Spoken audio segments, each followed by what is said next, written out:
Herr Müller, danke für die Einladung. Wir sind hier auf dem Dorf in Baden-Württemberg, aber wir sind ein bisschen spezifischer in Baden. Wie ist das eigentlich hier auf dem Dorf, wenn da ein Crash passiert, also eine Finanz- oder Wirtschaftskrise? Merkt man das eigentlich auf dem Dorf? Naja, sowas merkst du natürlich überall, wenn es denn kommt, aber im Dorf hast du natürlich den großen Vorteil, du hast Netzwerke. Die Menschen kennen sich, die Menschen helfen sich, du hast regionale Zusammenhalt und von daher ist eine Dorfgemeinschaft etwas sehr, sehr Schönes, was sehr, sehr Positives und etwas, was wir in unserer Gesellschaft bräuchten. In Städten hast du das nicht, da bist du einsam, kennst kein Schwein und weißt nicht, wo, wenn der Supermarkt zu ist, wo kriegst du was zu essen her. Hier gibt es genug Bauern und man kennt sich untereinander, also Netzwerke, gerade persönliche Kontakte sind unglaublich wichtig und das sind nicht nur Facebook-Kontakte, sondern persönliche Kontakte, die man auch abends in der Kneipe pflegt und das kann ich also wirklich jedem nur empfehlen, sich nicht nur aufs Facebook und soziale Medien zu verlassen, sondern auch das soziale Leben zu nutzen und das ist auf dem Dorf einfacher als in der Stadt definitiv. Zahlt denn dann aber ein Nachbar auch mal die Hypothek oder wenn sowas aussteht? Das ist doch sehr viel gefragt. Nun gut, das wird natürlich sicherlich nicht passieren, aber es geht einfach darum, dass man sich hilft, dass man füreinander da ist in allen möglichen Bereichen des Lebens. Das heißt natürlich nicht, dass der Nachbar die Hypothek bezahlt, soweit geht es natürlich nie, aber das ist ja auch gar nicht notwendig. Wir befinden uns ja im Jahr 2018 noch, ist schon Ende des Jahres, 10 Jahre nach dem Crash, nach dem letzten großen Crash. Hat die Börse seither etwas gelernt? Gelernt haben wir viel, nur die Frage ist, was machen wir daraus? Das eine ist die Erkenntnis der Dinge, das andere ist dann daraus eine Handlung abzuleiten und das hat nicht stattgefunden. Warum auch? Es hat ja auch gut funktioniert. Für diejenigen, die auch im letzten Crash profitiert haben und die großen Vermögen, die heute die Welt dominieren, die wurden in Crashphasen begründet. 1929 die großen wie Rockefeller, wie Kennedy oder Onassis, die haben ihre Vermögen 1929 folgende aufgebaut und später damit die Welt dominiert. Und Crashs sind für die sich darauf einstellen, was sehr, sehr Positives, die damit zu tun haben und die Masse wird davon überrollt. Das ist das Ärgerliche daran. Es ist in der Regel eine Umverteilung von unten nach oben und deshalb, die Finanzmärkte haben gemerkt, dass sie auch 2008 sehr, sehr gut damit leben konnten, dass am Ende sie eher davon profitiert haben, als darunter gelitten haben. Dass die Masse darunter leidet, das interessiert leider da oben dann niemanden. Wer hat denn dann ganz konkret davon profitiert?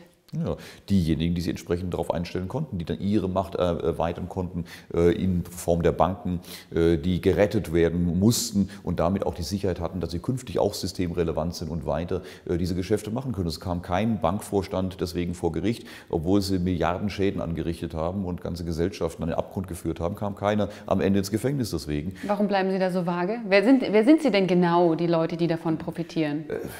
Ich halte mich da sehr, sehr zurück, da immer eine gewisse Namen zu nennen oder einzelne Banken zu nennen. Ich spreche immer sehr bewusst etwas sehr ausgreifend von den Eliten, von den plutokratischen Netzwerken. Aber ich gehe ganz bewusst nicht so weit zu sagen, das sind die einzelnen Namen, das sind die Personen, das sind die handelnden Figuren oder Banken. Ich meine, Ihr Buch trägt ja den Titel Machtbeben. Sie beschreiben Machtstrukturen und Machteliten. Könnten Sie dann vielleicht mal eine kurze Definition geben, was ist denn eine Machtelite? Machteliten sind diejenigen, die über solche Netzwerke verfügen, die über sehr viel Macht, über Geld verfügen und die Netzwerke bilden, um ihre Interessen durchzusetzen, gesellschaftlicher Art, persönlicher Art, oder einfach finanzieller Art durchzusetzen. Und das ist etwas, was vollkommen normal ist. Das ist etwas, was im kleinen Gemeinderat schon stattfindet, wo man sich zusammensetzt, wo man Leute kennt, im Rotary Club, wo man darüber spricht, welche Grundstücke, welche Felder demnächst umgelegt werden, um da Baugebiete draus zu machen. Da wird sich abgesprochen. Und je größer das wird, je höher die Dimensionen werden, auf Bundesebene, auf Staatenebene, auf interkontinentaler Ebene, da wird es natürlich noch spannender und noch wichtiger, diese Netzwerke zu führen. Und diese Menschen, die über sehr viel Geld verfügen, die großen Konzernen vorstehen oder ganzen Konglomeraten an Konzernen vorstehen, in denen sie dort beteiligt sind, die sind natürlich untereinander bekannt, die sind untereinander vernetzt und die telefonieren miteinander, treffen sich. Die haben nicht alle die gleiche Meinung. In vielen Dingen sind sie über Kreuz miteinander, haben unterschiedliche Interessen, in anderen haben sie wieder gleiche Interessen. Aber sie sind sehr, sehr gut organisiert und wissen, wie sie ihre Ziele erreichen können. Und das sind wir auf der Basis nicht, das ist die Bevölkerung nicht. Die Bevölkerung ist nicht organisiert. Da macht jeder seinen Alltag und wir hauen uns gegenseitig den Schädel ein über dies oder jenes Thema. Aber wir ziehen uns nicht zusammen, um Netzwerke zu bilden, mit denen wir langfristig strategisch Dinge aufbereiten. Das machen wir nicht. Und das ist der Grund, warum jene, die über sehr viel Geld und Macht verfügen, sehr viel besser organisiert, ihre Interessen viel besser weiter verfolgen und entwickeln können, als wir als Gesellschaft das können. Und die Interessenslage zwischen der Masse der Gesellschaft und diesen elitären Personen oder Kreisen ist immer da gewesen. Es gab seit Anbeginn der Industrialisierung, wer eine Fabrik besitzt, wer ein Unternehmen hat, der hat ein großes Interesse daran, dass die Leute, die Mitarbeiter, dass die möglichst viel arbeiten, dafür möglichst wenig Geld bekommen, gleichzeitig möglichst viel für die Produkte bezahlen. Und am besten sollen die auch noch den Mund halten und nichts mitreden, damit er entscheiden kann. Das ist vollkommen normal, das ist sein Interesse. Und das Interesse des Arbeiters, des Mitarbeiters, der Gesellschaft ist es, möglichst wenig arbeiten zu müssen, für möglichst viel Geld und möglichst wenig für Produkte zu zahlen und gleichzeitig soll keiner über mich entscheiden, was passiert. Das heißt, es sind einfach intrinsisch angesetzt unterschiedliche Interessenslagen, nur mit dem Unterschied, dass jene, die eben über die Strukturen verfügen, viel besser organisiert sind und sie voranbringen können und wir es unten nicht können, weil wir es nicht zusammenschließen. Sie sind ja jetzt schon ein bisschen spezifischer geworden, was so die Machtelite angeht. Sie haben von Konzernchefs und so weiter gesprochen. Nichtsdestoweniger ist es doch noch relativ ungenau. Warum bleiben Sie denn dann so vage, absichtlich? Ja, weil ich damit eine Diskussion aufbaue, ja, ist diese einzelne Person jetzt dazu? Gehört der jetzt dazu? Ist er es doch nicht? Du machst dich juristisch angreifbar. Und so bleibe ich in der allgemeinen Beschreibung der Situation. Und es ist auch nicht eine einzelne Person. Es würde zu kurz greifen, das an einer Person, an einer Organisation, an einem Unternehmen festzumachen. Es sind Tausende, Abertausende, die diese Netzwerke bilden. Und es ist nicht an einer Person festzumachen. Kennen Sie denn die Machtelite? Oder Teilnehmer der Machtelite? Sagen wir so, ich beschäftige mich mit den Themen seit vielen Jahren und bin da tiefer drin als vielleicht viele andere. Aber das ist ein Grund mehr, warum ich sage, ich bleibe da auch bewusst vage und möchte bitte auch das akzeptieren. Gehören Sie denn selbst zur Elite? Nein, definitiv nicht, weil ich keine Einflussmöglichkeiten habe, weil ich keinen Einfluss auf Entscheidungen der Weltpolitik treffe, der Gesellschaftspolitik treffe, sondern mich eher als Anwalt der kleinen Leute sehe und sage, meine Freunde, pass mal auf, irgendwas läuft hier schief, weil die Ansprüche dieser Eliten immer besser durchgesetzt werden, immer aggressiver durchgesetzt werden, immer frecher durchgesetzt werden und die Interessen der Gesellschaft immer weiter runterfällt. Und dadurch kommt ein immer größeres Ungleichgewicht in die Gesellschaft mit Unzufriedenheit, mit entsprechendem Konfliktpotenzial. Und daran habe ich kein Interesse, das gefällt mir nicht. Und deshalb sehe ich mich eher auf der anderen Seite als auf der Seite der Elite. Und das ist die Position, an der ich mich sehe. Wie würden Sie denn dann die Finanzelite beschreiben, sofern sie sich von der Machtelite abgrenzt? Das grenzt sich nicht ab, es ist absolut deckungsgleich und diese Machtausübung geht ja mit Geld einher. Es wird sehr viel, ja, da wo Finanzen sind, da ist auch die Macht und das eine bedingt das andere. Herr Gauck, unser ehemaliger Bundespräsident, hat ja gesagt, die Eliten seien nicht das Problem, sondern das Volk ist das Problem. Hat er in einem Interview gesagt. Was bedeutet das, dass die Elite quasi das Volk umstimmen muss, um auf denselben Kurs einzusteigen? Das müssen Sie Gauck fragen, was der darunter versteht. Habe ich keine Ahnung, wie er das sieht. Ich sehe nicht davon, dass das Volk das Problem ist. Vielleicht nur, weil das Volk im Weg ist, alles durchzusetzen, was die Elite möchte. Das kann natürlich sein, dass man, ja gut, man muss dann Meinungsbildung betreiben, die Leute mitzunehmen auf den Kurs, den man haben möchte. Und das ist manchmal anstrengend und aufwendig, große Medienkampagnen zu starten und die Bevölkerung auf den Weg, den man jetzt eingeschlagen hat, mitzunehmen. Einfach ausgedrückt, an einem kleinen Beispiel sehen wir, sehr großen Beispiel sehen wir das momentan. Die Nationalstaaten und der Nationalismus war über Jahrhunderte, über die letzten Jahrzehnte für die Macht ausgeübt haben, sehr, sehr wichtig, sehr, sehr sinnvoll. Man hat damit die Völker aufhetzen können gegeneinander, man hat diesen Nationalismus gebraucht, man hat ihn gefördert, wo man nur konnte, mit Marschmusik und Flaggen in den letzten 100 Jahren und davor. Und hat den Nationalismus den Leuten in die Schädel eingeprügelt, diesen Nationalstolz und den Hass auf andere Nationen. Und das war Teil der Machtausübung. Und jetzt hat man eine völlig andere Struktur, andere Situation. Man möchte es aufbrechen, man möchte die Macht anders weiter ausdehnen, man möchte transnationale Systeme schaffen, wo die Nation stört. Und jetzt macht man eine riesen Medienkampagne, um den Leuten den Nationalismus aus dem Schädel wieder rauszuprügeln und sagen, wieso seid ihr Idioten nationalistisch? Ja, ihr habt sie doch dazu gemacht, das war euer Machtinstrument, jetzt passt es euch nicht mehr, jetzt wollt ihr es den Leuten wieder aus dem Schädel rauswaschen. Und jetzt werden hier die gleichen Mechanismen, die man vorher verwendet hat, um den Leuten den Nationalismus einzuprügeln, prügeln, die verwendet man jetzt, um den Leuten sie wieder aus dem Kopf rauszuprügeln. Und das ist vielleicht das, was Gauck meinte, das Volk stört, dass man sich immer wieder damit beschäftigen muss, die auf dem Weg, der gerade die aktuelle Machtentwicklung oder Machtpläne angeht, auf diesen Weg immer wieder einzugrooven. Glauben Sie wirklich, dass es hin zu einer One World, so wird das ja oft auch bezeichnet, geht, da wir ja eigentlich diese Abkehr der Nationalstaaten eigentlich nur so im europäischen Bereich sehen? In anderen Ländern würde man niemals diese Selbstbestimmung aufgeben. Das heißt, so als globales Phänomen könnte man das ja jetzt nicht bezeichnen. Es ist ein Phänomen, das global wird. Ja. Die Globalisierung ist nichts anderes als die Bezeichnung für One World. Ja. Die Welt zusammenzuführen zu einem Globus, zu einem globalen Aber erstmal Wesen. wirtschaftlich. Wirtschaftlich, politisch. Am Ende wird es eine Weltgesellschaft sein. Und wenn Sie sich die handelnden Personen anschauen, das ist nicht unbedingt immer gleichzusetzen mit denen, die tatsächlich die Macht haben. Die handelnden Personen, die wir sehen, ob das Mark Zuckerberg, Jeff Bezos ist, Elon Musk, das sind keine Nationalisten, das sind keine stolzen Patrioten ihrer Länder, das sind Globalisten, die sind in aller Welt zu Hause, die sind heute in New York, morgen in Tokio, internationale Jetset. Internationales Jetset. Die sind gedanklich mit der geeinten Menschheit schon auf dem Weg zu fernen Planeten und gucken auf uns runter und sagen, ihr seid doch völlig irre. Ihr schlagt euch noch einen Schädel ein wegen Glaubenskriegen, wegen Religionen, wegen Staatsgrenzen, ob jetzt hier dieser Zaun da steht oder dort steht. Leute, wir sind gedanklich schon 100 Jahre weiter. Ihr seid noch hinten dran. Wir müssen sehen, dass wir euch so schnell wie möglich auf unsere Ebene holen, dass wir euch da mitnehmen. Für die ist das eine ganz andere Zeit inzwischen. Und das ist natürlich klar, gibt es nicht in dem Moment, wo jetzt hier eine Struktur dieser Machteliten, ein Bereich das jetzt möchte, heißt nicht, dass alle auf der Welt gleichzeitig sagen, okay, wir machen keine Staaten mehr. Das ist ja Quatsch, ja? Sondern es sind ja ganz unterschiedliche Netzwerke. Es gibt natürlich noch jene, die von dem Nationalismus leben, deren Staatengebilde unbedingt diese Nation auch braucht zum Bestehen.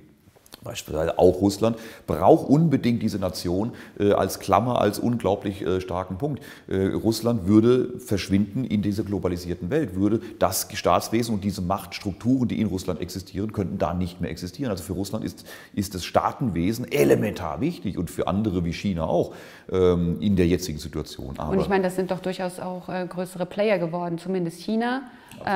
Russland bezeichnet man als, jetzt fällt mir das englische Wort dazu ein, Resurrecting Power, also sie kommen wieder zurück, heißt nicht, dass sie da bleiben. China durch die Wirtschaftsmacht, Demografie, also die Bevölkerung, die steigt auch. Und ich meine, damit kommt ja ein neuer Player quasi auf den Markt, der sich vielleicht nicht so unbedingt als Globalist sieht, sondern ich würde jetzt mal sagen, Souveränist, weil Nationalist sehr belastet ist. Das ist doch dann wieder eine andere Entwicklung, die das Ganze nehmen kann. Ja, definitiv. Also wenn wir auf diese Ebene uns diskutieren, Amerika ist der große Hegemon, die große Weltmacht Nummer 1 seit Jahrzehnten. Russland war lange Zeit der große Gegenspieler. Den hat man im Griff. Russland ist keine Weltmacht dieser Form mehr, wie Amerika es als Gegner sieht, sondern für Amerika ist Russland inzwischen so weit zurückgedrängt und abgekapselt, was ja auch Brzezinski in seinen Dokumenten und in seinen Büchern geschrieben hat. Entweder gelingt es, Russland ins europäische Haus zu integrieren und zu assimilieren, im Westen aufgehen zu lassen, was man ja mal versucht hatte, was ja kläglich schiefgegangen ist. Sie haben sie ja eher in die Arme der Chinesen geschoben. Und auch das funktioniert ja auch nicht. Und jetzt ist die Situation, dass man Russland abkapselt, soweit es irgendwie geht. Das heißt, man überall die Verbindungen kappt, die Zugänge kappt und es so lange in der Ecke schmoren lässt, bis man hofft, dass irgendwo von innen heraus dann mal ein Umsturz passiert. Und ansonsten versucht man, Russland einfach abzukapseln. Und das gelingt sehr gut. Also Russland versucht einfach nur nicht zu viel Territorium aufzugeben, zu viel Macht aufzugeben. Aber Russland ist momentan nicht in der Situation, Macht auszugreifen und zu erweitern, sondern versucht nur irgendwie zu überleben und irgendwie Position zu beziehen. Amerika hat hier sehr, sehr stark die Klammer außenrum. Der große Gegner für Amerika ist momentan nicht Russland, sondern China, ganz klar. Und wir sind uns auch in allen Medien einig, China wird Amerika in den nächsten 15 bis 20 Jahren die Weltmacht abnehmen. Und jetzt ist die Frage, wird Amerika zuschauen und das akzeptieren oder nicht? Und ich sage, sie werden es nicht akzeptieren und sie werden alles tun, um das zu verhindern. Deshalb auch der Zusammenschluss, der befürchtete von Russland und China, findet so auch nicht statt, weil auch Russland vollkommen im Klaren darüber ist, dass China das Problem ist, dass Für die Russland ist es Pest oder Cholera. Sind wir in einer Welt, die von den Amerikanern dominiert wird, oder in einer Welt, die von den Chinesen dominiert wird? Beides wollen sie nicht. Sie wollen gerne ihren eigenen Bereich behalten. Also können sie weder die Chinesen noch die Amerikaner wirklich Aber die Chinesen haben ja nicht denselben Anspruch wie Amerikaner. Diese liberale Hegemonie, die Amerikaner sich wünschen natürlich, dass die Welt nach ihrem Gusto und nach ihrem Vorbild umzuändern. Ne? Man nennt das Demokratieexport. Ja? Und das ist ganz klar und deutlich, dass das außenpolitische Establishment in den USA diese Strategie verfolgt und schon lange und nicht sehr erfolgreich.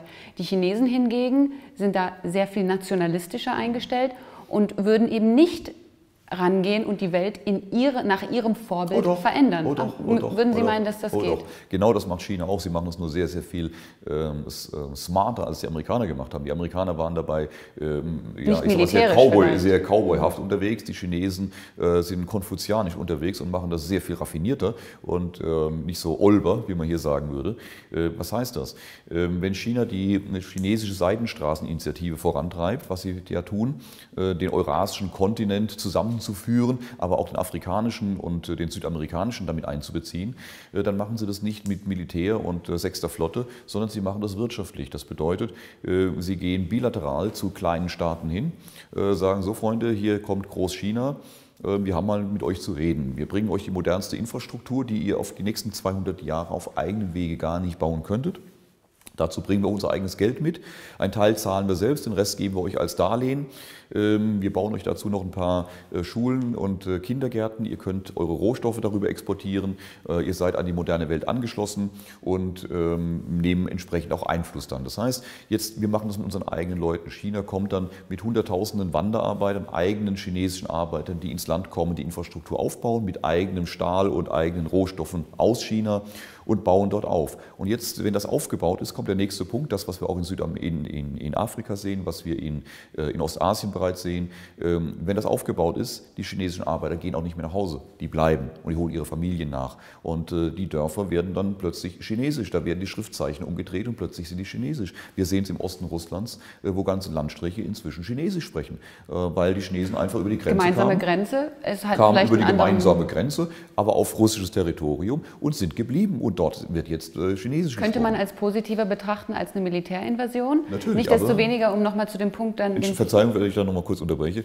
Dennoch muss ich ganz klar sagen, wenn ich mir die Menschenrechtssituation in China anschaue, wenn ich mir die Art und Weise der Machtausübung in China anschaue, über die totale Kontrolle, über die totale Überwachung, über Sozialpunktesysteme und so weiter und stelle mir das als Exportschlager für einen ausgreifenden chinesischen Hegemon vor, und ich sage ganz ehrlich, dann muss ich mir ernsthaft überlegen, wenn ich in Europa schon einen Hegemon habe, und ich bin ja immer einer, der Amerika immer gerne kritisiert, mit der Macht ausgreifen und so weiter. Am liebsten hätte ich keinen Hegemon, sondern würde gerne europäisch selbstbestimmt entscheiden, was wir tun, mit wem wir Partnerschaften eingehen und von niemandem außer abhängig sein. Ich glaube, in Europa könnten wir das sehr, sehr gut mit all den Werten, die wir über Jahrhunderte geschaffen haben. Am liebsten hätte ich keinen Hegemon. Aber wenn ich mich schon für einen entscheiden muss, dann lief das für den Westen unter dem amerikanischen Hegemon nicht so schlecht. Auf jeden Fall besser, als hätte ich einen chinesischen Hegemon. Den würde ich mir nicht wünschen. Also wenn ich jetzt mir das Spiel anschaue, und viele, die sich jetzt freuen, dass China Amerika das Zepter abnimmt und hier China künftig die Welt dominiert, dann frage ich wirklich, wollen wir das so haben? Also ganz ehrlich, aus meiner Position heraus ist mir der Amerikaner lieber als der Chinese, wenn es darum geht, die Welt zu beherrschen. Ich glaube, das wird noch aggressiver sein, als die Amerikaner es ohnehin schon machen. Also, wie gesagt, das ist dann natürlich die Frage, wie man eine Militärinvasion zu ökonomischem State-Building, jetzt nenne ich es einfach mal so, gegeneinander aufwiegt, und ob auch der europäische Kontinent, die Europäer überhaupt so davon beeinflusst werden würden von den Chinesen, wie jetzt natürlich der afrikanische Kontinent. Das ist natürlich ein ganz anderer Entwicklungsstand auch im Vergleich. Also eine chinesische Firma oder die chinesische Regierung ja vielmehr kann ja nicht in Europa einfach hingehen und genauso Aufbauarbeit leisten wie in Afrika. Oder meinen Sie doch? Ja, wenn die Macht so was sich verhalten würde, wir sehen es ja auch jetzt, wenn europäische Industrieunternehmen in China ihre Werke aufbauen, plötzlich sind die erpressbar. Plötzlich heißt es, wenn ihr nicht das tut, was wir wollen, dann, wenn ihr nicht euer Know-how transferiert, dann werden wir wirtschaftlich das und das tun. Und sie tun es. Und sie transferieren ihr Know-how plötzlich wirtschaftlich. Und sie nehmen sich chinesische Kooperationspartner dazu. Also wir sehen ja jetzt schon, obwohl China noch gar nicht in dieser Position des weltgrößten Machtinhabers ist, sondern noch ein Aufstrebender ist, hat es jetzt schon massiven Einfluss auf unsere Politik, auf das Deutschland sich der chinesischen Menschenrechte nicht annimmt, weil die sind ja schon so wichtig. Und wenn China erstmal die Rolle hat als Weltmacht Nummer 1, dann kann man davon ausgehen, dass sie das sehr, sehr viel aggressiver umsetzen werden und ihre Forderungen stellen, wie hier die Überwachung stattzufinden hat und so weiter. Und wenn ihr nicht, dann werden wir. Also das kann man abwarten. Deshalb, ich bin sehr gespannt zu sehen, wie das weitergeht. Eins ist klar, wir haben einen aufstrebenden Hegemon China, der unmittelbar dran ist, Amerika die Macht abzunehmen. Und das ist das erklärte Ziel Chinas. Und wir haben auf der anderen Seite Amerika, die das seit 100 Jahren machen und keine Lust haben, es loszuwerden. Und dieser Machtkampf zwischen diesem aufstrebenden Hegemon und dem bestehenden Hegemon ist das, was wir momentan an vielen Ecken der Welt erleben. Und was für mich auch der Auslöser ist, warum wir zu einer Weltwirtschaftskrise kommen, weil es gibt für die Amerikaner nur zwei Möglichkeiten, den Aufstieg Chinas zu verhindern. Entweder eine militärische Auseinandersetzung oder China wirtschaftlich den Stecker zu ziehen, bevor sie zu mächtig geworden sind. Und dazu bleibt nicht mehr viel Zeit. Und das, was wir momentan sehen, Zinsanhebungen in den USA, Strafzölle gegen China, Handelskrieg, das ist nichts anderes als dieser Kampf der beiden Hegemone. Und Russland, muss man sagen, ist da momentan außen vor, steht am Rande und spielt nicht mehr diese Rolle, die die Chinesen heute spielen, hat Russland früher gespielt.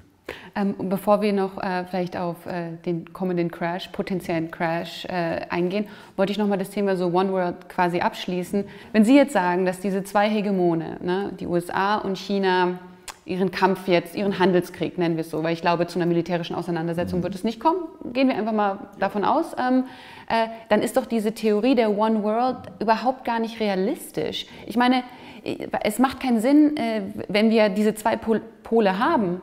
Wieso sollte es dann One World geben, wenn allein diese zwei Pole widersprechen sich? Aber die Pole muss es doch künftig nicht mehr geben.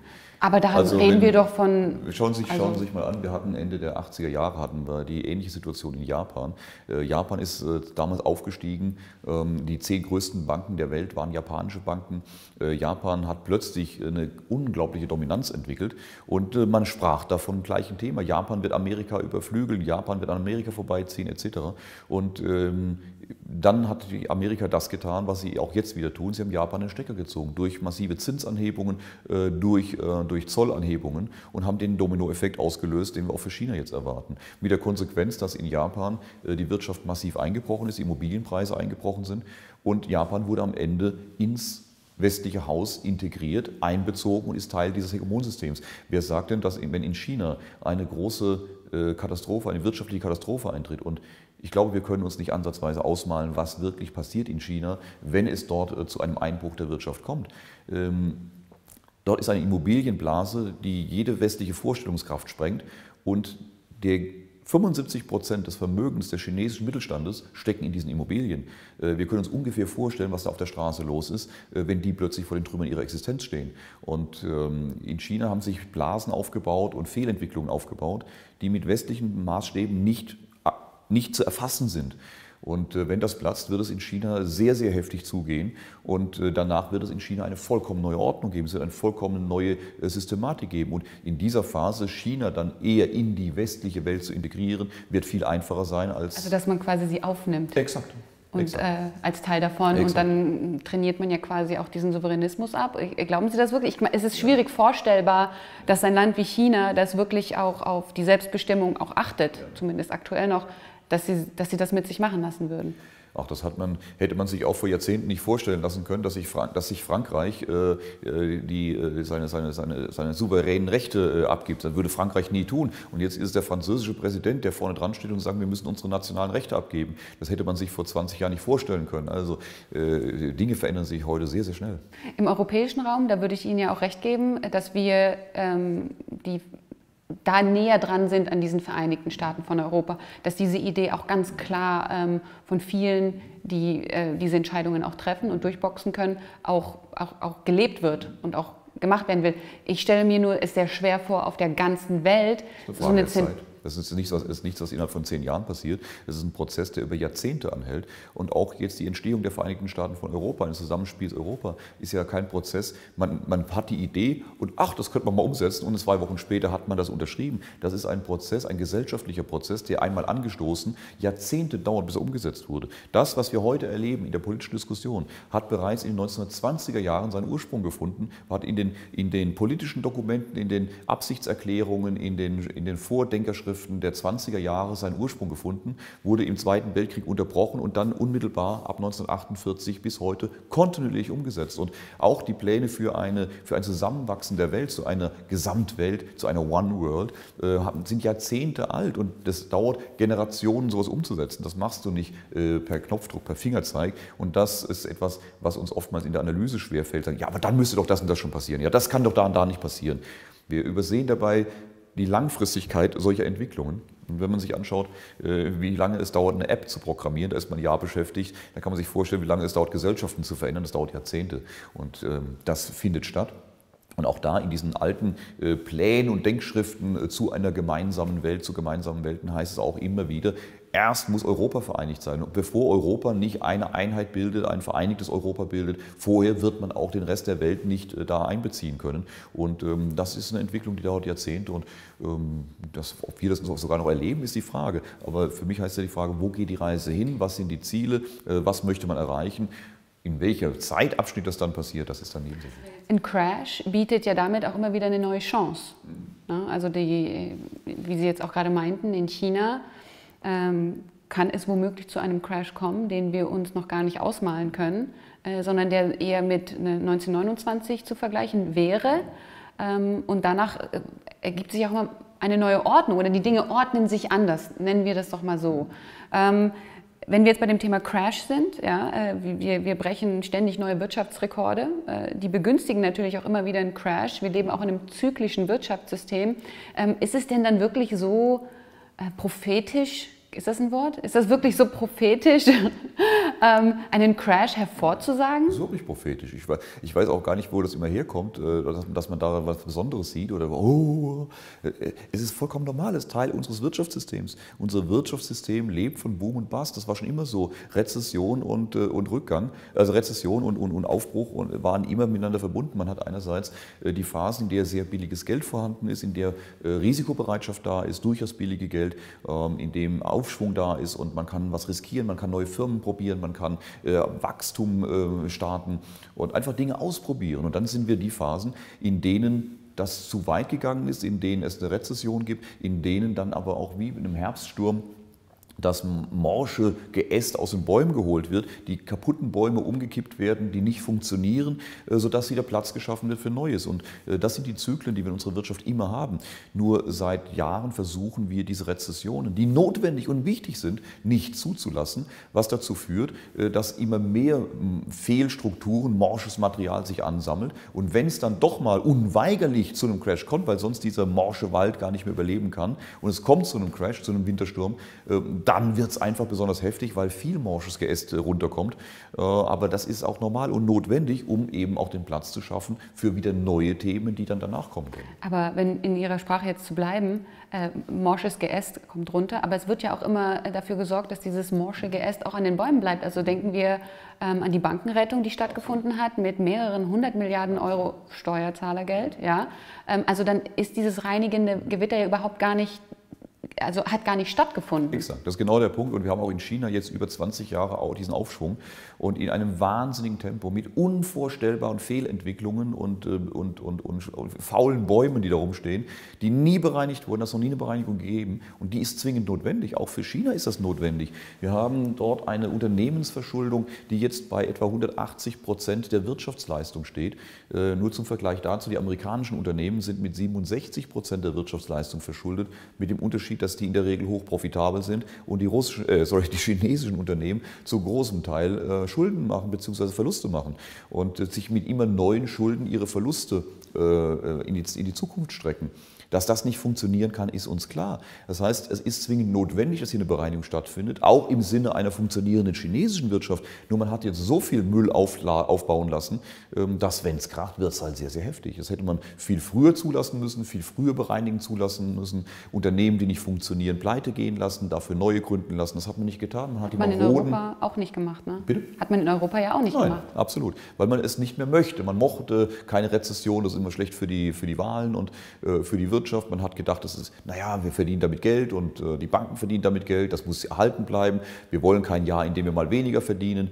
Ja, und das hat sich einfach jetzt verändert. Und wir haben auch viele Detailprobleme geschaffen, die dazu geführt haben, dass wir uns entschieden haben, Rezession nicht mehr zulassen zu wollen. Aber diese Naturgesetze kann man nicht aushebeln. Man kann sie eine Weile überbrücken, aber man kann sie letztendlich nicht komplett verhindern, sondern man kann nur die Schwere der Wirkung im Nachhinein dadurch erhöhen.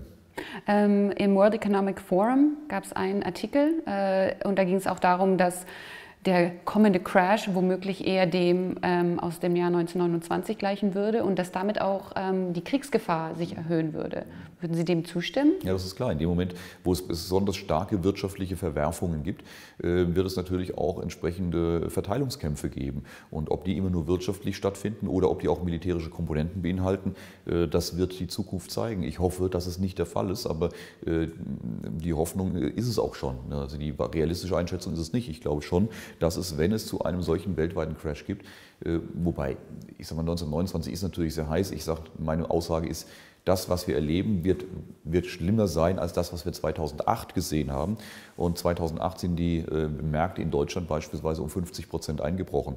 Und 1929 sind wir 90% eingebrochen. Und ich sage, dass das, was kommt, wesentlich heftiger sein wird als 2008 und dann eher Richtung 1929 geht. Das heißt nicht, dass es so schlimm wird wie 1929, aber um klarzumachen, dass da was Heftiges kommt und dass es nicht nur ein halbes Jahr mal Turbulenzen und dann ist alles wieder gut kommt, sondern dass es da wirklich zu Verwirbelungen kommt und zu Veränderungen kommt. Das ist meine Aussage, die ich damit treffe.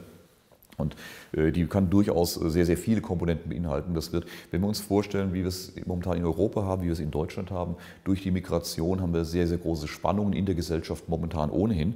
Wir haben aber Vollbeschäftigung, wir haben eine hohe Wirtschaftsleistung und hohes Wachstum in den letzten Jahren gehabt und den Leuten geht es gut. Was passiert, wenn jetzt in einer nächsten Rezession wir wieder 5% Rückschlag haben wie 2008, wenn wir plötzlich über Arbeitslosigkeit sprechen, Kurzarbeit, Angst um den Arbeitsplatz und parallel den Migrationsdruck haben von Leuten, die hierher gekommen sind, die jetzt ihren Anteil am Glück haben wollen und nicht irgendwann in 50 Jahren.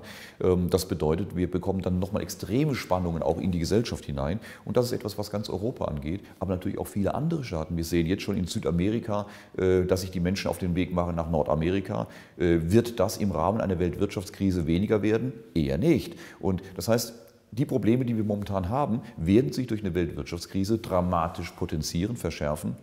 Es wird wieder Verteilungskämpfe geben, sie werden wieder von unten nach oben laufen. Viele Menschen werden sehr viel verlieren und jene, die sich darauf einstellen, die auch diese Entwicklungen mit koordinieren. Das ist ja kein zufälliger Ablauf, wo man denkt, ach, man macht mal morgens das Fenster auf und guckt mal, was die Wirtschaft heute macht, sondern es sind ja lange geplante Abläufe, die hier stattfinden. Und wer da mit im Driver-Seat steht und sagt, okay, wir haben so lange jetzt den Laden hier am Laufen gehalten, jetzt ist der richtige Zeitpunkt, komm, wir nehmen mal unsere Schutzhände weg und lassen das jetzt mal zu. Die haben sich auch rechtzeitig darauf eingestellt, die haben ihre Position abgebaut. Die sitzen auf genug Kapital und Cash, um das, was jetzt billig wird, günstig aufzukaufen, während alle verkaufen müssen, die überrascht sind, oh, was passiert denn hier? Ich habe kein Geld mehr, ich muss meine Immobilie verkaufen, ich muss meine Aktien verkaufen. Und dann können diejenigen, die darauf vorbereitet waren und rechtzeitig zu hohen Preisen verkauft haben und rechtzeitig ihr Geld auf die Seite gepackt haben oder Zugang zu Notenbankgeldern haben, die haben da die Möglichkeit zu sagen, so, schön, dass ihr es verkaufen müsst, herzlichen Dank, wir nehmen es gerne entgegen. Und dann verteilt sich wieder sehr viel Produktionskapital, Produktionsgüter in die Hände von wenigen. Wer sind die? Das sind eben jene, die Zugang zu Notenbankgeldern haben. Das sind wir wieder bei unseren elitären Strukturen. Sind Sie auch abgesichert? Wir haben uns auch abgesichert. Ich mache das mit dem Fonds genauso, weil ich sehe mich als Beobachter der Situation, versuche zu verstehen, wie unsere Welt funktioniert und es erstmal zu akzeptieren, dass es so ist. Die Hoffnung, dass man hier große Dinge verändern kann, die habe ich längst aufgegeben. Das halte ich für naiv. Man kann im Kleinen was verändern. Traurig, ne? Das ist etwas traurig, aber sehr real. Und ich versuche, die Dinge zu beschreiben, zu erklären, zu verstehen, wer welche Interessen hat. Auch nicht immer unbedingt nur das Böse da drin zu sehen. Oh, da will jemand ganz Schlimmes tun, sondern viele von den Jungs haben auch durchaus positive Intentionen, dass wir unten das ganz anders wahrnehmen und für uns eher Nachteile hat, ist ein anderes Thema. Aber diese Sichtweise, ich versuche zu verstehen, was passiert, versuche zu antizipieren, wo die Reise hingeht, was dann die nächsten Schritte sein werden, was dann die nächste Zukunft bringen wird und versuche mich darauf einzustellen.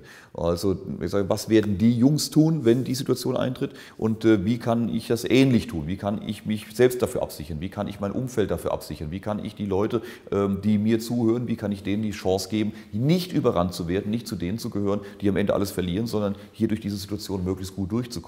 Das ist der Versuch, das zu tun. Mit Ihrem Aktienfonds, Dirk Müller Premium Aktienfonds, offiziell, Sie haben ja die 100 Millionen Euro Einlagenmarke, oder ist es Dollar?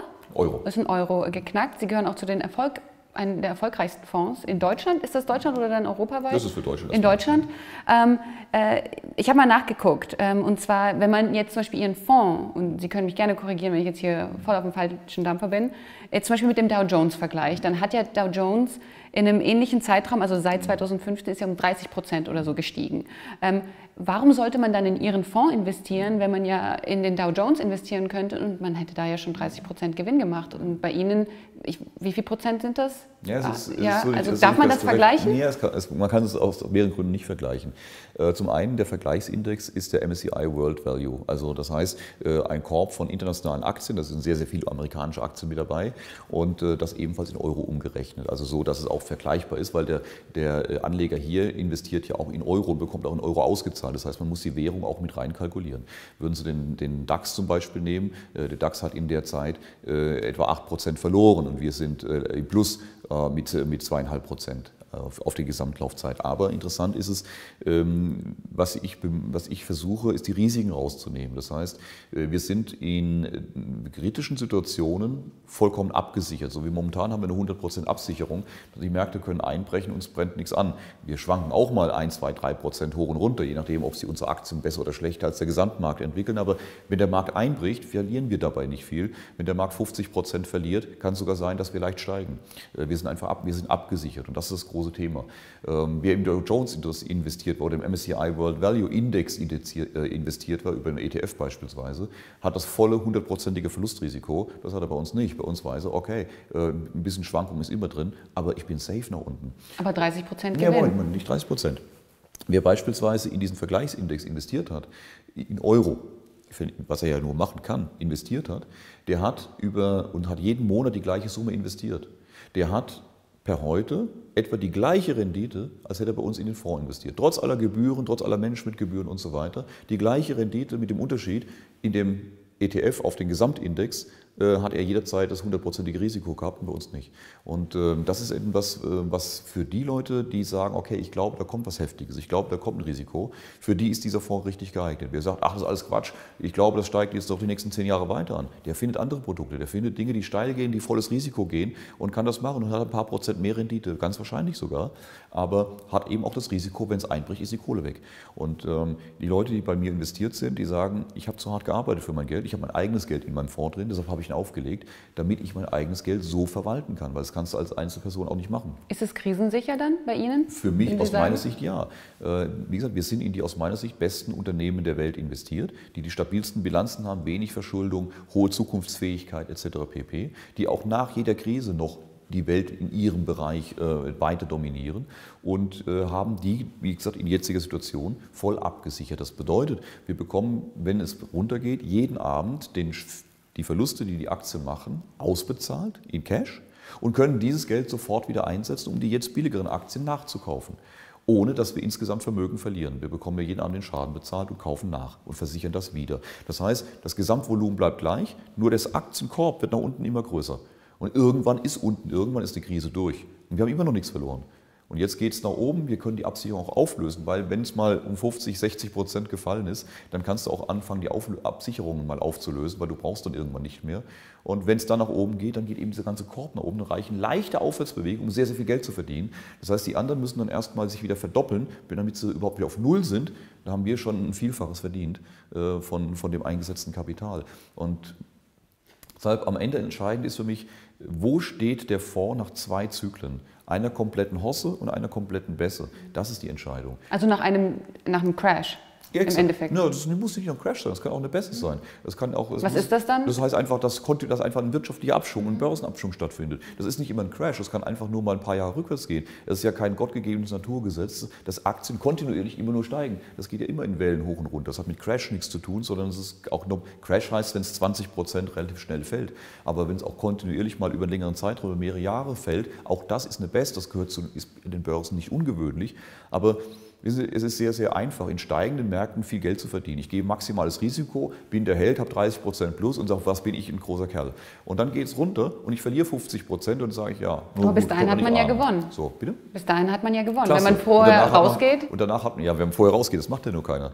Genau das ist ja der Punkt. Wenn man vorher rausgeht, exakt, das machen die aber nicht, auch die Fonds nicht. Sondern die saufen dann eben voll ab, das machen die ETFs nicht. Ja? Die gehen 30% hoch und dann verlieren sie wieder 50% oder noch mehr. Und dann ist die Kohle weg und zwar mehr, als ich vorher verdient habe. Und mir geht es darum, kontinuierlich zu gewinnen, kontinuierlich was draufzulegen, unter Schwankungen, aber eben diese Drawdowns nicht zu haben. Und damit fühle ich mich wohler. So hat jeder seine Strategie, wie er damit umgeht. Ich fühle mich damit wohler. Die Kunden, die bei uns investiert sind, auch, die sagen, ich will diese Drawdowns nicht haben. Und wenn wir mal nach oben ein paar Prozent nicht mitmachen in der Phase, dann sei es drum. Aber wie gesagt, auch der Erfolg gibt Ihnen ja recht, von dem her wollte ich das nur mal ansprechen. Vollkommen. Ich habe noch einen interessanten Punkt, vielleicht wissen Sie das sogar noch. 2011 ist jetzt wirklich lange her, ne? Haben Sie im österreichischen Fernsehen um 1.000 € gewettet, dass der Crash binnen 2 Jahren kommt.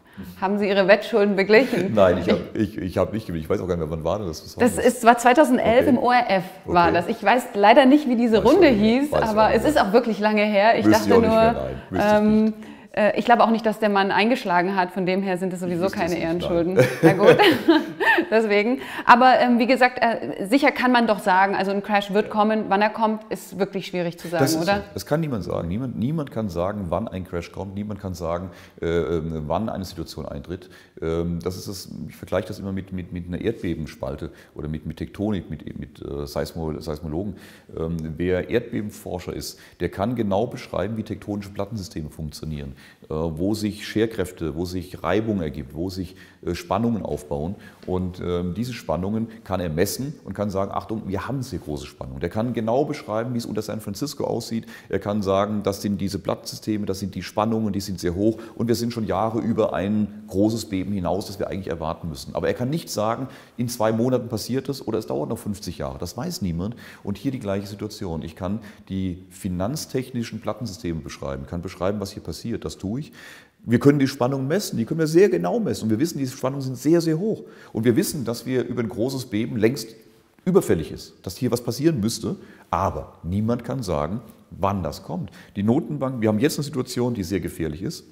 Wir merken die Vorbeben, wir haben viele Anzeichen dafür, dass das jetzt beginnt. Aber es kann morgen eine Entscheidung der Notenbanken kommen, die Zinsen wieder zu senken oder sich mit China zu einigen und zu sagen, nee, komm, alles gut, die Chinesen sind tolle Leute und wir nehmen die Zölle zurück. Und dann haben wir wieder 5 Jahre Spaß und die Börsen explodieren. Das kann niemand sagen, was kommt. Ich kann nur sagen, nach jetzigem Stand, wenn es so weiterläuft, wie es im Moment gerade läuft, per der Moment, wo wir hier sitzen, kommt hier eine große Nummer in den nächsten 2 Jahren auf uns zu. Eine andere Entscheidung und das Ganze verschiebt sich wieder, es tun sich andere Dinge auf. Und deshalb, man muss es immer beobachten und deshalb kann man auch einem Seismologen nicht sagen, der hat keine Ahnung und der macht es ja leicht zu sagen, ich weiß nicht, wann Beben kommt. Es wäre einfach verrückt, vor allem Seismologen zu erwarten, dass er jetzt präzise voraussagt, wann Erdbeben kommt. Würde keiner machen. Aber an der Börse erwartet man, dass jemand, der Situationen beschreibt, dass der ja wissen muss, wann ein Beben kommt. Und wenn die das nicht sagen, wann Beben kommt, dann sind sie ein Scharlatan. Das ist ja Bullshit. Ja, das sind dann Leute, die keine Ahnung haben.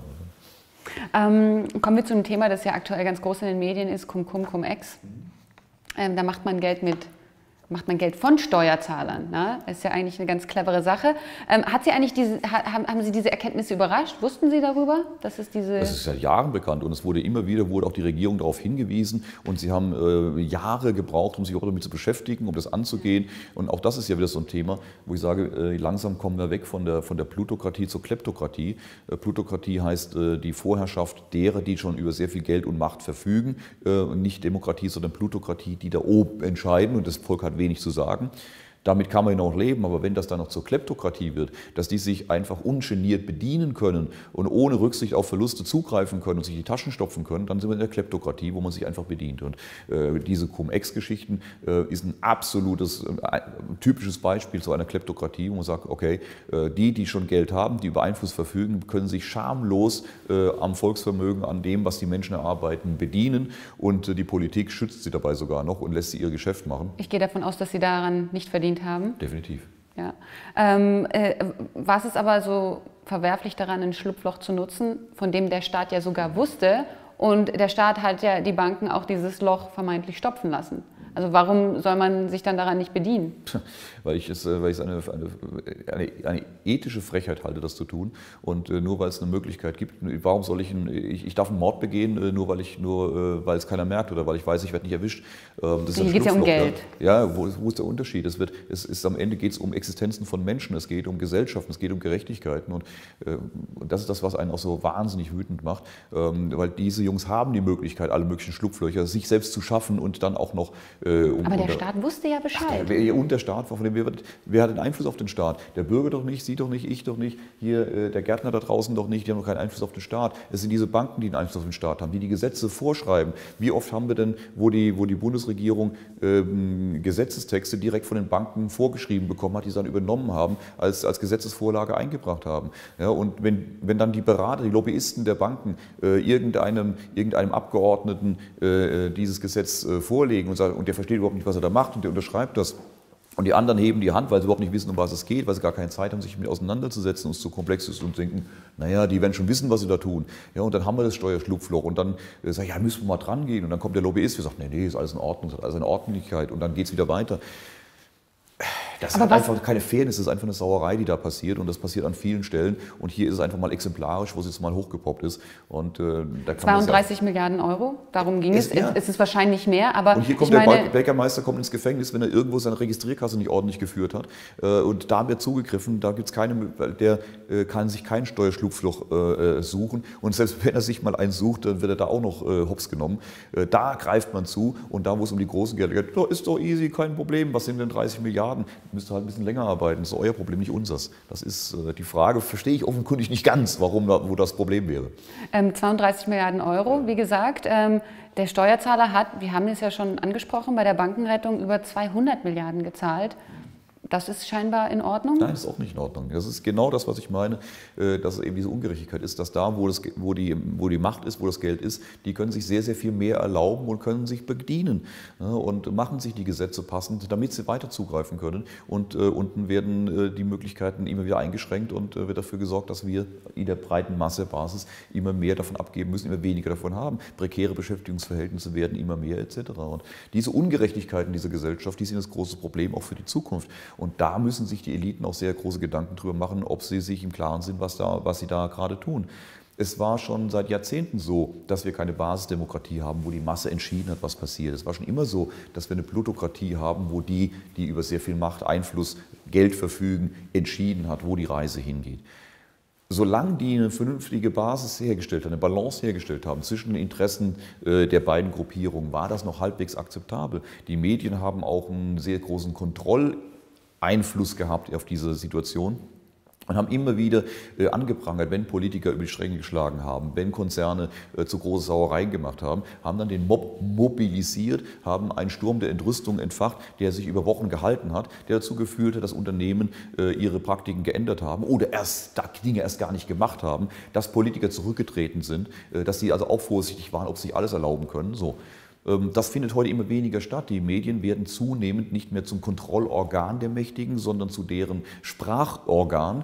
Und damit ist eine ganz, ganz wichtige Kontrolle weggefallen, was zur Folge hat, dass diese Machteliten, diese plutokratischen Eliten, jetzt viel unkontrollierter und frecher agieren können und zugreifen können. Und sie tun das auch immer frecher. Sie werden logischerweise immer mehr ihre Macht nutzen, um die Macht weiter auszudehnen, die Möglichkeiten zu erweitern.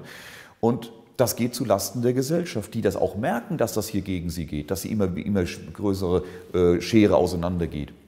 Und wenn sie es zu aggressiv eines Tages treiben, dann treibt es tatsächlich die Bürger auf die Barrikaden. So war auch im Adel, wurde der Adel weggesprengt, als die Adelsherrschaft zu aggressiv wurde, zu selbstherrlich, zu feudalistisch wurde, wurde sie dann von der Bevölkerung weggesprengt. Und dieses System der Plutokratie, das wir derzeit haben, mit einer vorgeschalteten Scheindemokratie, funktioniert soweit ganz gut. Kann man sagen, es gibt schlimmere Systeme. Aber wenn es zu selbstherrlich wird, wenn es von der Plutokratie in die Kleptokratie geht, dann wird es gefährlich, weil dann der Unmut an der Basis zu groß wird und dann wird es auch für dieses eigentlich funktionierende System der Plutokratie zu gefährlich. Und deshalb sollte man sich echt überlegen, ob man das wirklich so weiterlaufen lässt und immer aggressiver hier bei den Völkern und bei den Bevölkerungen zugreift und ausnimmt oder ob man da wieder ein vernünftiges Interessensausgleich herstellt. In Frankreich sind die Leute auf die Straße gegangen aufgrund der Steuererhöhung wegen der Benzinpreise. Im Fernsehen sagte ein französischer Funktionär, dass sie auf jeden Fall dabei bleiben würden. Also die 300.000 Franzosen auf der Straße haben das offensichtlich nicht irgendwie noch rumgekriegt, obwohl man das ja eigentlich von den Franzosen erwartet. Das sind immer Einzelfälle und Einzelthemen, ja, aber ja, sie gehen auf die Straße, haben die Franzosen früher übrigens viel, viel mehr gemacht, ist auch schon weniger geworden. Noch mehr? Ja, in Deutschland macht man das ja nicht so. Früher war in Frankreich auch ständig irgendeine Autobahn gesperrt und irgendwelche Blockaden. Also ich erinnere mich noch, vor 20, 30 Jahren war das eigentlich jedes Jahr normal, dass irgendwelche Demonstranten in Frankreich wieder den öffentlichen Verkehr lahmgelegt haben. Da habe ich in den letzten Jahren wenig drüber gehört. Also jetzt wieder ab und an mal gibt es doch auch gegen den Präsidenten Macron, so beliebt ist er nämlich gar nicht. Warum glauben Sie eigentlich, dass die Leute in Deutschland nicht auf die Straße gehen? Ja gut, die Medien spielen eine große Rolle inzwischen. Früher, wir hatten in den 68ern, waren die Deutschen sehr, sehr wohl auf der Straße. Ja, da hatten wir Studentenproteste, wir hatten Großdemonstrationen, wir hatten damals, als es dann gegen NATO-Doppelbeschluss ging. Also es ist nicht so, dass in Deutschland die Leute nicht auf die Barrikaden gehen, auf die Straßen gehen. Aber es ist natürlich immer auch, wie werden sie auch mobilisiert. Der Einzelne geht nicht auf die Straße, der braucht eine Organisationsstruktur. Und wir sehen, dass diese Organisationsstrukturen die Leute auf die Straße holen, immer schwächer werden oder es immer schwieriger wird, sie aufzubauen, weil sie immer sofort im Keim erstickt werden auch, was ja aus machtpolitischen Gründen durchaus sinnvoll ist, ja, das gar nicht aufkommen zu lassen. Bei anderen Demos ist das ja nicht der Fall, wie jetzt zum Beispiel vor einigen Monaten, das war noch im Sommer, es war warm, die Demo Unteilbar in Berlin, 250.000 Mann auf der Straße, da hat es offenbar funktioniert. Ja, es geht immer mal wieder, aber es wird schwieriger zu mobilisieren und die Medien sind auch nicht mehr in der Situation, dass sie mobilisieren, sondern im Gegenteil eher beschwichtigen, eher Regierungslinie fahren und vertreten und damit eher die Leute beruhigen, zu sagen, ist alles in Ordnung, ist alles okay, macht euch keine Gedanken. Und dadurch ist natürlich auch das Potenzial derer, die sagen, Mensch, ich finde es irgendwie total schräg, aber naja, wenn es alle anderen so sehen und wenn es die Medien ja auch, naja, vielleicht sehe ich es ja falsch. Also das ist schon ein bisschen Beruhigungsbild auch. Sie schreiben in Ihrem Buch ein Kapitel zum Thema Völkerwanderung. Und das, was wir sehen, ist eine Völkerwanderung biblischen Ausmaßes, die eine neue europäische Gesellschaft entstehen lassen wird. Jetzt mal abgesehen von dieser ganzen Identitätsfrage, ja, die sich daraus ergibt, glauben Sie, dass durch diese neue Entstehung einer Gesellschaft wir auch einen Abbau des Sozialstaates sehen werden? Definitiv, ja. Definitiv, weil die Argumentation ist ja schon sehr, sehr klar, dass man sagt, okay, diese Einwanderung ins Sozialsystem ist das Problem, also nicht die Zuwanderung in die Gesellschaft ist das Problem. Da ist man so weit, dass man sagt, okay, das ist okay so, wir wollen das alles ganz bunt und durchmischt haben. Einige wollen das. Ja, aber das ist auch die mediale Schlagzahl und das Problem ist noch das Sozialsystem, die Einwanderung ins Sozialsystem und ich glaube, ich war sehr, sehr überrascht, dass im Spiegel Augstein in einer Kolumne, die ist ganz klar gefordert, sagte, wir wollen ein besseres Amerika werden. Wir müssen ein besseres Amerika werden und es ist doch klasse, wenn wir diese Zuwanderung haben und wenn wir dann abwägen, die Toten im Mittelmeer mit auf der einen Seite und auf der anderen Seite unser Sozialsystem, dann müssen wir uns eben vom Sozialsystem verabschieden, so wie wir es heute kennen und dann ist es ja auch kein Verteilungsproblem mehr, dann können die ja herkommen. dann müssen wir halt unser Sozialsystem loswerden. Also das fand ich schon ziemlich krass, dass in dem ehemals linken Spiegel die Rede davon war, das Sozialsystem abzuschaffen für die Zuwanderung. Und ich glaube, dass es tatsächlich in diese Richtung geht. Eine Amerikanisierung der Verhältnisse, um zu sagen, okay, jeder sehe, wo er selbst bleibt und die Sozialsysteme fahren wir zurück und ja, dann ist auch mit der Zuwanderung kein Problem. Was halten Sie eigentlich von dem möglichen Parteivorsitzenden, möglichen Kanzlerkandidat Merz? Ich halte von Merz fachlich sehr, sehr viel. Sonst wäre er nicht in den Positionen, in denen er ist. Er ist ein sehr, sehr kluger und sehr, sehr fachlich guter Mann und einer, der es wirklich auch drauf hat. Egal für was er sich einbringt, macht er einen guten Job. Die Frage ist nur, in wessen Interesse setzt er sich ein. Und er war jetzt über die letzten Jahre ganz offiziell Lobbyist der größten Finanzstrukturen, die wir in der Welt haben, BlackRock mit fast 5 Billionen, 4,6 Billionen verwaltetem Kapital, eine der mächtigsten Finanzinstitutionen der Welt, die auch im 2008er Crash eine ganz, ganz große Rolle gespielt haben, auch in der Analyse der Papiere etc. Also er war und ist bis heute Cheflobbyist der größten Organisationen dieser Art, auch von Trilaterale Kommission und viele andere. Machtelite? Absoluter Protagonist, absoluter Vorreiter dieser Machteliten. Und wenn ich mir vorstelle, er soll jetzt Bundeskanzler werden, ich kann mir nicht vorstellen, er wäre ja schizophren, wenn er dann einfach umswitchen könnte und sagen, so, jetzt setze ich mich für die breite Masse der Gesellschaft ein, gegen diese Konzerne, gegen diese Eliten, für die ich bisher gerade das Aushängeschild und der wichtigste oder ein wichtiger Lobbyist war. Das vergesse ich jetzt alles, jetzt bin ich der Neutrale für alle. Also Hut ab, wenn er das könnte, ich könnte es nicht. Also wenn du so lange, so intensiv dein ganzes Leben darauf abschießt, dass du so gut da drin bist, dass du an die Spitze dieser Organisationen kommst, dann kannst du dich einfach umdrehen und sagen, so, das war alles Blödsinn, was ich da gedacht habe, jetzt denke ich ganz anders. Ich baue mein Gehirn aus, baue ein anderes Gehirn rein und jetzt bin ich der. Das kann ich mir nicht vorstellen. Ich stelle mir dann eher vor, dass wenn Merz Kanzler werden sollte, dass er praktisch das nichts anderes ist als wir nehmen keinen Einfluss mehr auf Politiker, wir setzen unsere eigenen Leute schon in die Ämter rein und dann brauchen wir gar keinen Einfluss mehr auf die Politik zu nehmen, wir machen die Politik gleich selbst. Also das ist eine weitere Stufe der Plutokratie und dann sind wir wieder bei dem Thema Kleptokratie. Herr Merz meinte kürzlich in der Bundespressekonferenz, dass es in Deutschland mehr Aktionäre geben müsste, damit quasi die Deutschen auch beteiligt wären an den Erträgen am Finanzmarkt. In sich ist das Argument ja doch irgendwie schlüssig oder nicht? An dem Punkt gebe ich ihm absolut recht. Wie gesagt, ich kann ihm an vielen Punkten recht geben. Also wie gesagt, er ist ein sehr, sehr kluger Mann und hat sehr, sehr gute Sicht auf viele Dinge. Die Frage ist nur, für welche dieser Interessensgruppen, die es in unserer Gesellschaft gibt, setzt er dann seine Fähigkeiten ein? Das war die Frage. Aber definitiv ja, wir bräuchten viel mehr Beteiligungskapital in Deutschland, überhaupt im internationalen System als Fremdkapital. Das ist ein Riesenproblem für unser ganzes Finanzstruktursystem, dass wir immer wieder Geldkapital bevorzugen, also Zins bevorzugen, Anleihen bevorzugen, Kredite bevorzugen, statt Eigenkapitalbeteiligung. Denn einfach ausgedrückt, wenn Sie bauen eine Firma auf, ich leihe Ihnen Geld zu 8% Zinsen, Sie werden mir jedes Jahr 8% zahlen müssen, auch wenn Sie Verluste machen. Mein Vermögen wird immer größer, auch wenn Ihr es nicht steigt. Sie sind auf Null, Sie haben jedes Jahr gerade eine schwarze Null, ich werde jedes Jahr um 8% vermögender. Das heißt, auch in der Rezession, wenn Sie Verluste machen, müssen Sie mir bezahlen. Dadurch wird dieser Schuldanspruch immer größer. Wäre ich aber bei Ihnen beteiligt, ich hätte Ihnen nicht Geld geliehen, sondern ich wäre beteiligt bei Ihnen, in Jahren, in denen es gut läuft, bekomme ich genauso viel wie Sie auch. In Jahren, in denen nichts reinkommt, bekomme ich auch nichts. Und wenn Sie Geld verlieren, wenn Ihr Unternehmen in Pleite geht, ist auch mein Geld weg, dann ist auch meine Beteiligung weg oder weniger wert. Und deshalb ist Beteiligungsvermögen für beide Seiten aus meiner Sicht viel, viel sinnvoller, also auch nicht nur sinnvoller, sondern auch tragender für die Gesellschaft als Fremdkapital. Und wir haben zu sehr auf Fremdkapital gesetzt. Und die Bürger in Deutschland sitzen auf knapp 6 Billionen, 5,6, 5,7 Billionen Euro Geldvermögen, das viel besser in Beteiligungsvermögen eingesetzt wäre, definitiv ja. Wobei im europäischen Vergleich die Deutschen ja relativ gesehen ärmer sind. Und wenn wir uns auch anschauen, mehr prekär Beschäftigte, ein sehr großer Niedriglohnsektor in Deutschland, fragt man sich natürlich, woher sollen die Leute sich am Aktienmarkt beteiligen oder wenn ja kein Geld da ist. Ja, mit dem ärmer sein ist eine Frage der Definition. Also da kommt es immer darauf an, wie wird es gerechnet. Ja, also auch mit Geldvermögen und Sachvermögen, wie sieht es mit Immobilien aus etc. Also wenn man es sauber rechnet, geht das sich nicht mehr ganz so aus. Aber nehmen wir es an, das Geld ist bei vielen da. Wir haben 5,6 Billionen Geldvermögen der privaten Haushalte sind da, aber sehr ungleich verteilt. Die Masse hat nichts, da sind wir uns einig. Ja? Die Hälfte der Bevölkerung hat nichts anzulegen. Das heißt, wer soll denn dann? Die Vermögen haben, die sollten ihr Geld investieren in Unternehmen, in Entwicklung und nicht eben auf dem Konto liegen lassen. Weil auch hier einfach ausgedrückt, Sie nehmen sich 100 Euro auf als Kredit, um sich bei mir eine Dienstleistung zu kaufen. Die habe ich entgegengenommen, die 100 Euro.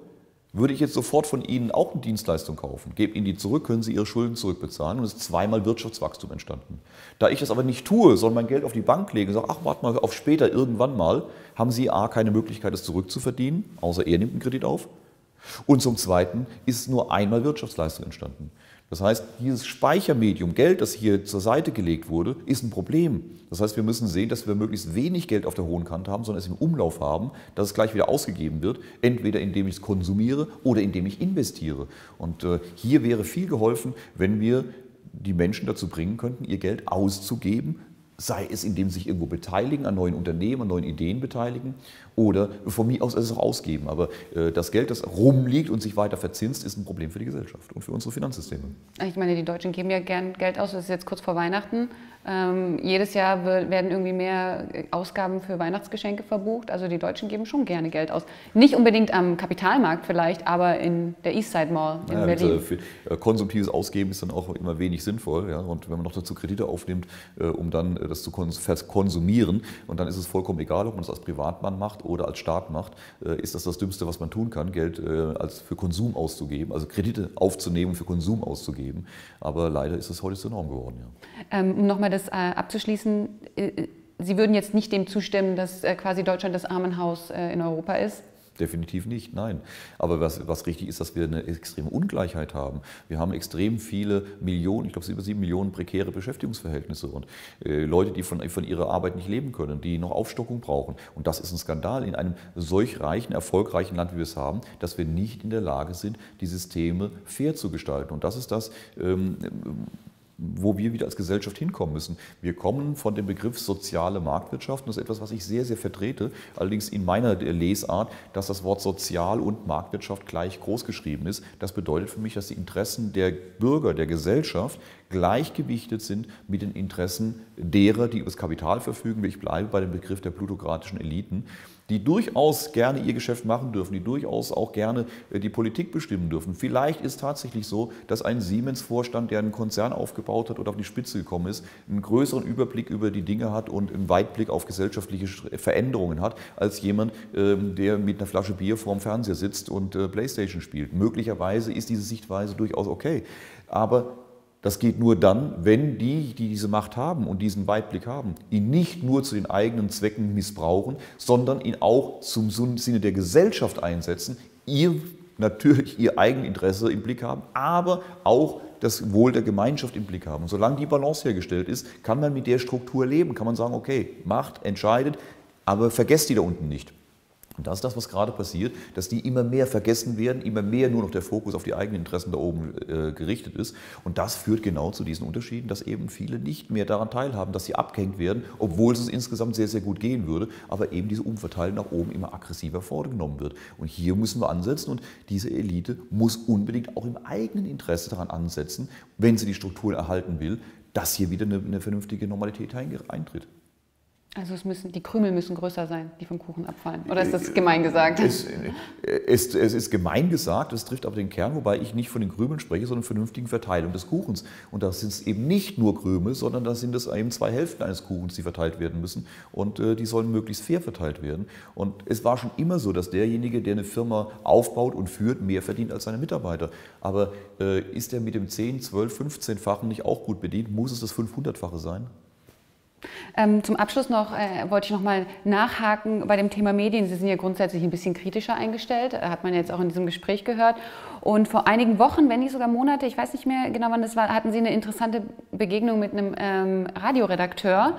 und der hätte Sie ja gerne in engerem Zusammenhang mit RT gesehen. Er hätte es gerne gesehen. Da wollte ich noch mal fragen, ob die Veröffentlichung Ihres Briefes irgendwie noch was nach sich gezogen hat. Also gab es da irgendwie... Ich hatte ja offiziell Beschwerde eingelegt beim Intendanten und habe entsprechend auch Antwort bekommen, dass man da kein Fehlverhalten des Journalisten sehen würde. Gut, hätte ich an seiner Stelle auch nicht anders geschrieben. Man stellt sich vor seine Mitarbeiter, das gehört sich so. Aber tatsächlich war das schon eine sehr, sehr dreiste Geschichte, mir wirklich das Wort im Munde rumzudrehen, mir immer wieder zu versuchen, Dinge unterzustellen und mich praktisch als Mitarbeiter von RT hinzustellen. Und ich hätte den Auftrag, die innere Ordnung der Bundesrepublik Deutschland zu zersetzen. Also das war schon nicht nur dreist, das war schon wirklich an der Grenze der Legalität, was da passiert ist, oder auch der aller Formen, die mir geläufig sind. Und etwas, was mich sehr geärgert hat, weil das ist heute das zweite Interview, das ich RT Deutsch gebe. Wir haben schon mal ein ganz Stündiges gemacht.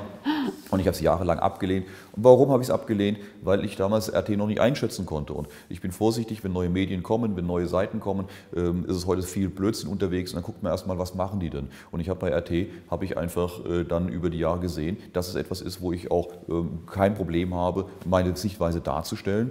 Und ich halte eine Meinungspluralität für absolut notwendig. Wenn RT die Sicht Russlands auf viele Dinge darstellt, halte ich das für legitim, so wie amerikanische Sender auch die amerikanische Sicht auf die Dinge darstellen, wie Deutschland mit der Deutschen Welle die deutsche Sicht auf die Dinge auch international darstellt. Ich halte es im Rahmen von Meinungspluralität für sinnvoll und ich habe bei RT meine Erfahrung gemacht, dass meine Aussagen nicht aus dem Zusammenhang gerissen werden, sie werden nicht zerrissen, es wird nicht in dem falschen Kontext dargestellt, sondern ich kann meine Sichtweisen so darstellen, wie ich sie darstellen möchte. Und mehr kann ich auch nicht erwarten. Und deshalb mich hinzustellen, als wäre ich hier ein Propagandist Russlands, das ist schlichtweg eine Unverschämtheit und dagegen bin ich vorgegangen, aber dagegen hat man keine Handhabe heutzutage. Man kann in eine Ecke gedrückt werden und man kann sich nicht dagegen wehren. Das ist leider heute so üblich.